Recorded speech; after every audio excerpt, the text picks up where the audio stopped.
Hi అండి, అందరికీ నమస్కారం. గుర్రం పాపిరెడ్డి సినిమా 19th రిలీజ్ అవుతుంది. ఈ మధ్య సినిమా రిలీజ్ అవ్వాలంటే సినిమా హిట్ అవ్వాలంటే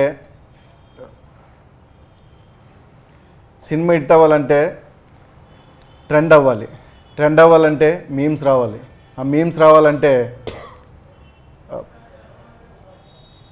మీమ్ గాడ్ బ్లెస్సింగ్స్ ఉండాలి. ఆ బ్లెస్సింగ్ తీసుకోవడం కోసమే ఈరోజు మీమ్ గాడ్ దగ్గరికి వచ్చాం. సార్ బ్లెస్ చేయండి సార్. చెప్పండి సార్, మీరు చాలా కథలు వింటూ ఉంటారు కదా సార్. పర్టికులర్లీ గుర్రం పాపిరెడ్డి సినిమాని ఓకే చేయడానికి రీజన్ ఏంటి సార్? గుర్రం పాపిరెడ్డి సినిమాలో నాకు చాలా ఎక్స్క్లూజివ్ క్యారెక్టర్. అంటే ఈ క్యారెక్టర్స్ అన్నిటితో ఆడుకునే క్యారెక్టరు కొంచెం దాన్ని ఏమంటారు మెయిన్ క్యారెక్టర్ లాంటిది ఆల్మోస్ట్. అది దో హీరో హీరోయిన్ వాడు ఉన్న కామెడీ సెటప్ అంతా ఉన్నా కూడా డైరెక్టర్ నాకు స్టోరీ చెప్పినప్పుడు there is something new, there is novelty in this film అని యాక్సెప్ట్ చేద్దాం అనిపించింది. ఊరికి అలా చెప్తున్నాను కానీ సినిమా కూడా చేస్తాం కదా. నువ్వు సినిమాలో కదా విలన్వి? విలన్ కదా సార్. ఈ సినిమా కదా అసలు జనరల్గా సినిమాలో విలన్ క్యారెక్టర్స్ చేస్తాం.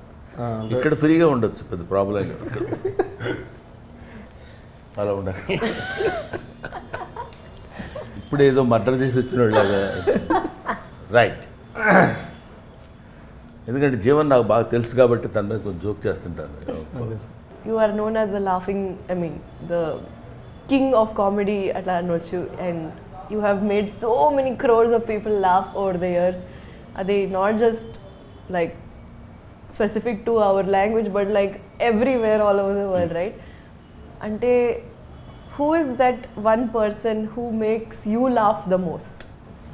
అదే ఉంటుంది పర్టికులర్గా ఇలా చేస్తే మనం కూడా నవ్వచ్చు అనేది. ఇది దెర్ ఇస్ లాఫ్కు ఉన్నటువంటి పెద్ద advantage as well as disadvantage ఏంటంటే, మనం సినిమా చూస్తున్నాం అనుకోండి, సినిమా చూస్తున్నప్పుడు నవ్వొచ్చినప్పుడు ఆపుకొని ఇంటికి వెళ్ళి నవ్వలేం, ఇక్కడే నవ్వాలి, స్పాంటేనియస్గా నవ్వాలి. That shows the standard of comedy, the potentiality of comedy. అక్కడ చూస్తున్నాగానే భలే నవ్వొచ్చిందిరా అని. అదే మీరు ఫైట్స్ కానీ లేకపోతే రొమాన్స్ కానీ లేకపోతే ఇంకో క్యారెక్టర్ ఆర్టిస్ట్ కానీ అద్భుతంగా చేశాడనుకోండి, లేకపోతే ఈ సాంగ్స్ ఇవి చేశాడనుకో, ఇంటికి వెళ్ళిన తర్వాత సినిమా చూసి డైనింగ్ టేబుల్లో భోజనం చేస్తే భలే చేశాడు కదా సాంగు అని డిస్కస్ చేసుకోవడానికి ఉంటుంది. Comedy has no scope for that. So మనం ఇంత ఎందుకు సోది చెప్తున్నానంటే, మీరు అడిగిన ప్రశ్నకి ఒక చోట నుంచి మిమ్మల్ని నవ్వించగలిగింది. ఎప్పుడు ఎక్కడ నవ్వొచ్చినా నవ్వుతాం. నవ్వటం అనేది very common factor for common human being. I believe in that. కానీ when was the last time that you remember అట్లా మీరు ఏడుపు వచ్చింది మీకు నవ్వుతే?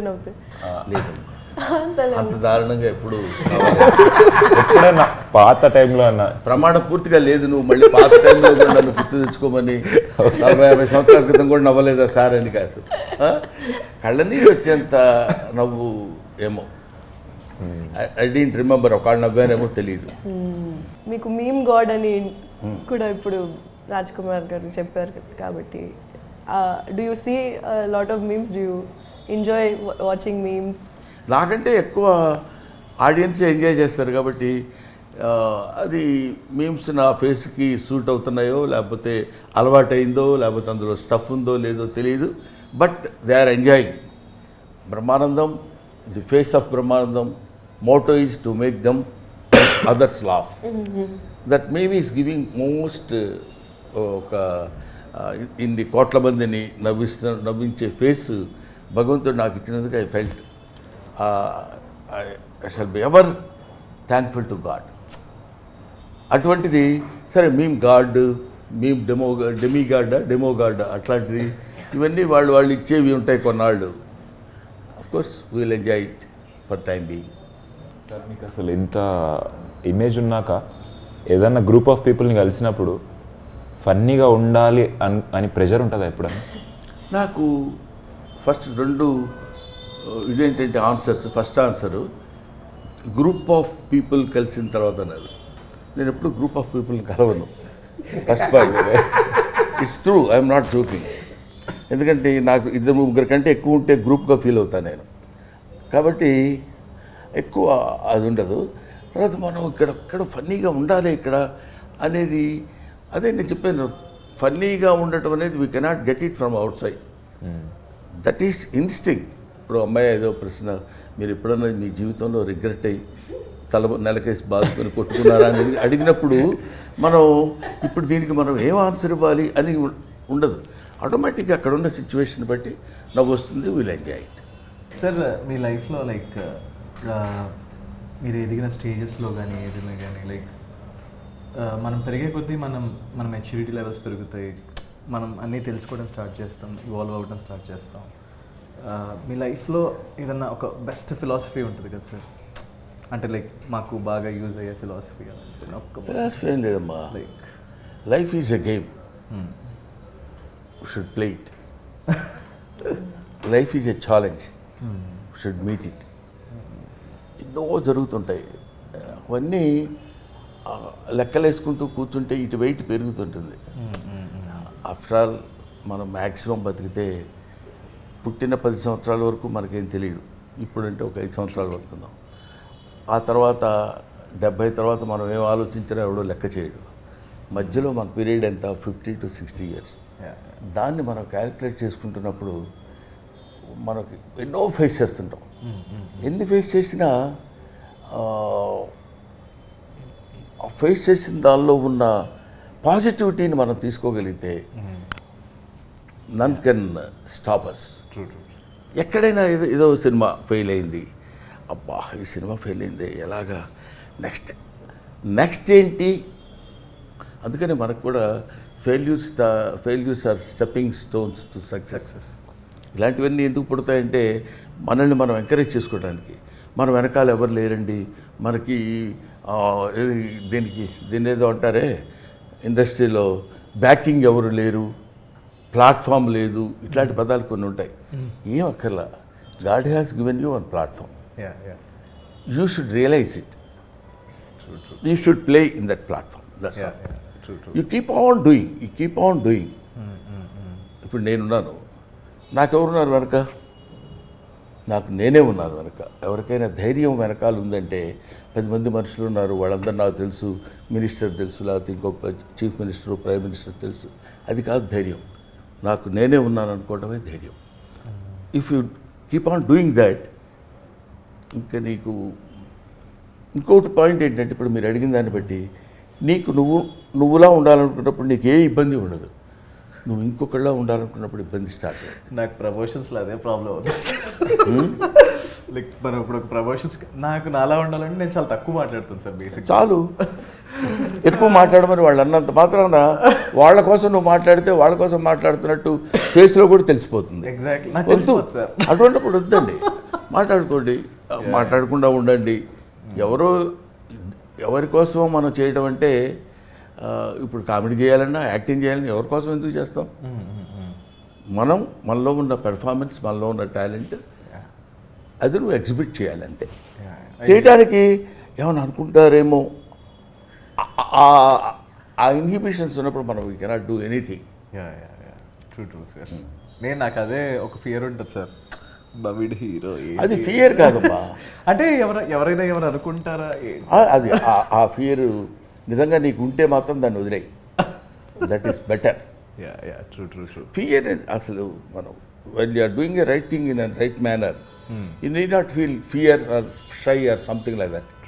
ఇఫ్ ఇట్ ఈస్ రైట్, నువ్వు నీ పని నువ్వు సిన్సియర్గా చేయగలుగుతున్నప్పుడు ఇంకా దాని గురించి నీకు సెకండ్ థాట్ ఏముంటుంది, ఏమైనా అనుకుంటారేమో అని.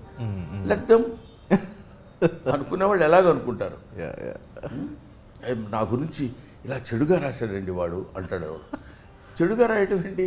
వాడు రాశాడు, ఆ చెడుని నువ్వు నమ్ముతున్నావు అనుకో. నా గురించి చెడుగా ఎవరో రాస్తే నువ్వు నమ్ముతున్నావంటే నువ్వు నాకు అక్కర్లా. నమ్మకుండా ఉండేవాళ్ళు ఎవరన్నా ఉంటే వాళ్ళు నీకు కావాలి. వాళ్ళు చెడుగా ఫీల్ అయితే ఫీల్ అవ్వాలి నువ్వు. ఆ డివిజన్ నువ్వు చేసుకోగలిగితే దగ్గరికి రాదు బాధ, ఆలోచన, టెన్షన్, షై, ఏమి లేవు. లోపల ఇవన్నీ పెట్టుకుని మనం తిరుగుతున్నప్పుడు కొంచెం అనీజీగా ఉంటుంది. సార్ మీకు లైఫ్లో మీకు ఈ టాలెంట్ ఉంది వేరే వాళ్ళు నవ్వించగలిగేది అని రియలైజ్ అయిన moment or age? Sincerely I'm telling you Vamsi, swear on my profession, నాకు తెలియదు నేను నవ్విస్తానన్న విషయం కూడా నాకు తెలియదు. మైండ్ ఈజ్ ఏ టిపికల్ కాదు, దాన్ని ఏమనాలి, ఒక రేర్ బర్త్ నాది. నా గురించి నేను ఈ ఏజ్లో నేను తెలుసుకుంది నవ్వించడం కోసం ట్రై చేయటం కానీ ప్రయత్నం చేయటం కానీ, ఓహో నేను బాగా నవ్విస్తానని ఆ రియలైజేషన్ రావడానికి నాకు తెలియదు. బేసిక్గా తెలియదు. చిన్నప్పుడు స్కూల్లో చదువుకుంటాం, ఏదో బ్రహ్మానందం ఉంటే బాగుంటుందా, నవ్వు వస్తుంది అంటారు వాళ్ళు. ఓహోహో అనుకొని మనం నవ్వుకోవడం, మనం మాట్లాడితే వాళ్ళు నవ్వటం. ఆ తర్వాత ఒక ఏజ్ వచ్చిన తర్వాత డిగ్రీ పోస్ట్ గ్రాడ్యుయేషన్ చదివేటప్పుడు ఓహో మనం జోక్ చేస్తే వీళ్ళు నవ్వుతారనమాట, అంటే మనం మాట్లాడేదాన్ని ఈ జోక్ ఉందన్నమాట అనే రియలైజేషన్ రావడం. ఆ తర్వాత కామన్, ఆ తర్వాత ఏదో అదే క్యారీ అవుట్ అవుతూ. మా mother was a very good, అంటే దాని ఏమంటారు, చాలా ఫన్ మోటివేషన్ ఉన్న. తన మదర్ జీన్స్ వచ్చినాయేమో నాకు అనిపిస్తుంది. ఆవిడ చాలా మాట్లాడేటప్పుడు కానీ ఎవరన్నా చాలా వెటకారం చేస్తూ మాట్లాడుతుంది. అది ఎక్కడన్నా వచ్చిందేమో. నవ్వు రావడం అంటే ఎవరినో ఎగదాడి చేయడమే నవ్వు రావడం, లేకపోతే ఏడ్చేవలేరా నీ ఫేస్ నువ్వు అన్నాడు అనుకో, కొంచెం హర్టింగ్గా అవతల వాడుకున్నా వీళ్ళందరూ నవ్వుతారు. బేసిక్గా నవ్వు ఎంత గొప్పదో అంత ఇబ్బందికరమైన విషయం. మాస్టర్ వస్తారు క్లాస్లో పాఠం చెప్పడానికి. ఆయన వస్తూ కుర్చీలో కూర్చోడానికి కుర్చీ వెనకాల ఉందని కూర్చోకపోతే గబుక్కున ఎక్కడో కూర్చొని కింద పడ్డాడు అనుకోండి.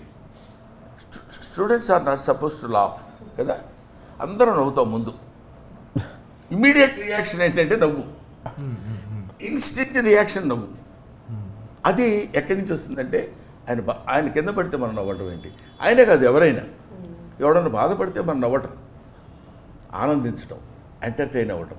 అదే కదా ఇప్పుడు వస్తున్న మీమ్స్ కానీ, లేకపోతే మన గురించి ఎవడో ఏదో సోషల్ మీడియాలో అలా రాశారండి ఇలా రాశారండి, రాసుకొనివ్వండి, లెట్ దెమ్. దాని గురించి మీరు ఎందుకు ఫీల్ అవుతున్నారు, why do you take it to heart అనేది నా point. Of course I may be wrong, there is చాలా డిఫరెంట్ పీపుల్ ఉంటే ఉండొచ్చు. అందుకని నవ్వు మనం ఇదిగో మనం ఇది చెయ్యగలం మనం ఇది చేయలేము అనేదని కాకుండా ఇట్స్ ఎ న్యాచురల్ ఫ్లో. అది నలుగురు రికగ్నైజ్ చేశారన్న తర్వాత అక్కడి నుంచి మనం జాగ్రత్తగా ఉండాలి. ఓహో మనం నవ్విస్తే నవ్వుతున్నారు కాబట్టి విచ్చలవిడితనం కుదరదు, limits. That's your responsibility to put a full stop or calm up that. ఇన్ని ఫిలిమ్స్ చేశారు కదా సార్, ఎప్పుడైనా మీకు డైరెక్షన్ చేయాలి అలాంటి ఇంట్రెస్ట్ వచ్చిందా సార్? లేదు అసలు. ఓకే, ఎందుకంటే that's a different art. Direction mixed with 24 crafts. Artist is only he will come and do some, వాడికి తెలిసిన యాక్టింగ్ ఏదో ఉంటే అక్కడ చేసి బాగా చేస్తే ఓకే అని, లేకపోతే 4 తిట్లు తిని వెళ్ళిపోవడం వరకు ఓకే. కానీ డైరెక్షన్ అలా కాదు కదా sir. Direction it's got its own ఒక వ్యాస్ట్ సబ్జెక్ట్ అది. అది అనుకుని చేయడం వేరు. మన డైరెక్షన్ ఒక కోడైటర్ మంచి బెడ్రూమ్ పెట్టుకుని యాక్షన్ సౌండ్ కట్ అని చెప్పేయడం యాక్టింగ్ డైరెక్షన్ అనుకుంటే అనుకునేవాడు చేయొచ్చేమో. మన కథ విన్నప్పుడు ఎలా అనిపించింది సార్ మీకు? పేరు గమ్మత్తుగా ఉంది, గుర్రం పాపిరెడ్డి అని. అంటే కొత్తగా ఉంది, ఇదేదో కొంచెం వినటానికి ఏదో దాన్ని ఏమంటారు క్యూరియాసిటీ ఉంది ఏంటిది అని. ఆ తర్వాత అతను చెప్పిన స్టోరీలు చెప్పిన పాయింట్స్ అవి చూస్తుంటే తర్వాత డైరెక్టర్ ఈ సినిమాకి పర్టికులర్లీ డీల్ చేసిన విధానం నాకు బాగా నచ్చింది. చెప్పినప్పుడు స్టోరీ బాగుంది, డైరెక్టర్ డీల్ చేసిన విధానం కూడా బాగుంటుంది అనే నమ్మకంతో నేను యాక్సెప్ట్ చేశాను. ముందు అసలు ఇయర్కి ఏదో కొత్త శబ్దం వినపడింది అన్న ఫీల్ వచ్చింది. ఓకే, మామూలుగా ఇప్పుడు గేదెల పాపిరెడ్డు ఇంకోటో ఎవరికి ఇష్టం వచ్చింది వాడు చెప్తారని. ఇప్పుడు నాకు తెలిసినంతవరకు నా ఎక్స్పీరియన్స్లో కొంతమంది ఏం చెప్తారంటే, నా అనుభవంలో చెప్తున్నాను అని మొదలు పెడతాడు, మొహం పెద్ద గంభీరంగా పెట్టి, వీడి అనుభవం ఎవరికి కావాలి, అది ఎదుటివాడిని ఎంటర్టైన్ చేసిందా లేదా, సింపుల్ లాజిక్. అంతే సార్. అది మనకి ఉన్నప్పుడు ఆటోమేటిక్గా మన వాళ్ళు దాన్ని ఏమంటారు, వాడు ఎవరు ఏంటి. చాలామంది ఏమన్నారు తెలుసా, ఎవరండి అన్ని న్యూ ఫేస్లు అంటే పాత ఫేస్లు కావాలా, వాళ్ళైతే చాలా గొప్పగా చేస్తారా, న్యూ ఫేసెస్లో యాక్టింగ్ ఉండదా, ఈ పాత ఫేస్ ఎప్పుడు న్యూ ఫేస్ కాదా. అది సింపుల్ లాజిక్ అండి అది. అదేం పెద్ద మేధావితనం అక్కడ ఆలోచించుకోవడానికి. బ్రహ్మానందం గ్రేట్ కమెడియన్, మేమ్ గాడ్ అన్నారు. Brahmanandam was a upcoming comedian 40 years back. అంతే కదా, నువ్వు కొన్ని లక్షల మెట్లు ఎక్కాలన్నా మొదటి మెట్టు ఎక్కాలి కదా. ఆ మొదటి మెట్టు ఎక్కువ వాడిని పట్టుకుని అందులో ఏముంది అసలు, ఎంత డెప్త్ ఉందని ఇటు చూస్తాడు. అక్కడ ఏముంటుంది డెప్త్, మనం చెప్పేదాన్ని బట్టి, మనం తీసేదాన్ని బట్టి, మనం ఇచ్చే ఆలోచన బట్టి. ముందు ముఖ్యంగా ఇక్కడ కావాల్సింది ఏంటంటే తన మీద తన నమ్మకం. ఇందాక నేను చెప్పింది ఆ నమ్మకం ఉన్నప్పుడు వెళ్ళిపోవడమే ఎంతవరకు అనేది. అది నాకు గుర్రం పాపిరెడ్డి సినిమాలో డైరెక్టర్ మురళీ మనోహర్ రెడ్డి చేసింది మాత్రం నిజంగా అప్రిషియేట్ చేసే విధంగా ఉంది. కష్టపడ్డాడు. సినిమా స్టార్టింగ్ నుంచి మా అందరికీ పడట్లేదు సార్ ఒకరికొకరు. బేసిక్గా డైరెక్టర్ కథ చెప్పినప్పుడు అయితే కథ అంతా మీరే హీరో అండి అని చెప్పారండి. ఈయనకి చెప్పినప్పుడు అదే చెప్పారంట, ఆయనకి చెప్పినప్పుడు అదే చెప్పారు, అందరికీ అదే చెప్పారు సార్. ఆయన హీరోయిన్ చెప్పుంటారు, హీరోయిన్ అని ఉంటారు. సౌదామిని ఆ హీరోయిన్ సార్. అదే కథ మీ అందరు ఎవరికి చెప్తే వాళ్ళకి హీరో అన్నారండి సార్. మీరు ట్రైలర్ టీజర్ చూసారు కదా సార్, మీకు ఎవరనిపించారు సార్? ఇప్పుడు ఇందులో మనం బేసిక్గా 2 మెట్లు ఎక్కువ ఆలోచించాలి కదా సార్. చెప్పండి. ఏంటంటే హీరో అంటే గొప్పోడని, కమెడియన్ అంటే తక్కువడని, క్యారెక్టర్ ఆర్టిస్ట్ అంటే ఒక మాదిరి అని, విలన్ అంటే 80% అని, ఈ లెక్కలు వేసుకోవడం మనం పెట్టుకున్న పేర్లు తప్ప. Artist is one, artist are so many. గుర్తుపెట్టుకోండి. అది కామెడీ కావచ్చు, ఇంకోటి కావచ్చు. అతనేంటంటే మీ క్యారెక్టర్ మంచిదండి, మీరు చాలా బేసిక్గా చాలా బాగుంటుంది, మీరే మెయిన్ క్యారెక్టర్, మీరే డ్రైవ్ చేస్తారు అని తన ఉద్దేశంలో ఉన్న పాయింట్ మనం చెప్పవచ్చు. ఇప్పుడు నువ్వు హీరో అయిపోదాం, నేను కూడా హీరో అయిపోదాం అనుకుంటే ఎట్లా? అంతే సార్. ఎలుకే ఏనుగే కదా, సింపుల్ లాజిక్. ఎలుక చూసి నాకు ఈ పర్సనాలిటీ అది ఇస్తే ఉండేవాడిని అనుకోవటం. అందుకని మీరే హీరో అని చెప్పినప్పుడు అది అనుకోవడానికి లేదు. హీరో అంటే that is his job, he is doing that. Heroine that is her job, she is doing that. Comedian మన జాబ్, మనకిచ్చిన వర్క్ మనం చేసిన దానిలో ఎంత పర్సంటేజ్ నువ్వు కరెక్ట్గా how much attention you are paying towards your justification of your character అనే దానిలో మనం నిలబడతాం. విన్నారు కదా, నేనే హీరో. అంతే సార్. ఓహో, అదే చెప్పడానికి ఎంత నుంచి మరి చెప్తే ఇంతసేపు అనేవాడిని కాదు కదా, నువ్వే హీరో, వీళ్ళందరూ అట్లా ఫీల్ అవుతున్నారు కానీ అని. ఇప్పుడు మాకు 5 రోజులు ఉన్నాయి సార్ రిలీజ్కి. మనకి ఈ 5 రోజుల్లో ఇప్పుడు ఎలా అయిపోయిందంటే ఇంకా మార్కెట్ చేస్తూనే ఉండాలి ఏదో ఒక ఐడియాస్. ఇక్కడ బేసిక్గా ఏదో ఐడియాస్, ఏదో మార్కెట్ చేయాలి. ఈ కాంపిటీషన్ ఎక్కువైపోయింది వంశీ, తప్పట్లేదు. ఈ కాంపిటేటివ్ వరల్డ్లో ఒకడిని మించి ఒకడు చేయాలి. ఏదో చేసి ఏదో సంతృప్తి పరిస్తే మనం పెట్టి బేసిక్గా ఏంటి, భార్యామూలమిదం గృహం, కృషిమూలమిదం ఫలం, వేదం మూలమిదం జ్ఞానం, ధనం మూలమిదం జగత్. ఒక్కడికి అర్థం కాలేదు, అర్థం అవ్వాల్సిన పని లేదు. కాకపోతే ఇక్కడ చివరికి చెప్పింది ఏంటంటే డబ్బు. By hook or crook we should earn money. వాడు ఇట్లాంటి మీటింగ్స్ లేకపోతే ఇలాంటివి పెట్టి దీని ద్వారా బ్రహ్మానందం ఏదో కొన్ని సమాధానాలు చెప్పాడు రా, ఏదో గుర్రం పాపిరెడ్డి దానికి ఆడేదో ఇంటర్వ్యూ ఇచ్చాడు, చాలా బాగుందన్నాడు అని ఇది జనంలో కొంతమందికి వెళ్తే, ఈ మీమ్ గాడు వీడి ఫేస్ చూసి కొంతమంది విని అసలు ముందు సినిమా ఎలా ఉంటుంది అనుకునే దానికంటే గుర్రం పాపిరెడ్డి అనే సినిమా ఒకటి రిలీజ్ అవుతుంది అని తెలియపరచడం కోసం తెలిస్తే ఎక్కువ మంది చూస్తారు. సార్ మీరు ఎక్కువగా అడగటమే చూసారా అసలు సార్ మీరు ఏంటి అసలు చచ్చిపోయిన 11వ రోజు మనం మాట్లాడుతున్న ఫీలింగ్ ఎందుకు? ఇటువంటి మనిషి అసలు ఎప్పుడు అంటే ఏం చెప్పాలి నేను? ఫన్నీగా ఉంటుంది, కామెడీగా ఉంటుంది, ఏం చెప్పాలి? సార్ మీరు పన్నీగా ఎక్కువ నవ్వుకుండే మూమెంట్స్ ఏముంటాయి సార్? ఇదిగో right. Thank you very much brothers. Thank you sir. చూసా పాప అతను ఎప్పుడు అయిపోద్దా అన్నట్టు ఇందాక నుంచి అదే మూడ్లో ఉన్నాడు తప్ప మనం ఏదో ఒకటి అడిగి ఇంక వీడి ఆపితే బాగుండు అన్న ఫీలింగ్లో ఉన్నారు. ఏం అడుగుతాం సార్, వీళ్ళు అడిగిన రా టాక్స్లో ఆల్రెడీ మీరు ఆన్సర్లు ఇచ్చేసారు. మనం ఏం అడుగుతాం కొత్తగా? ఆయన ఒక్కడే జీనియస్ సార్. అడగకపోవడం genius. No action is acting అని.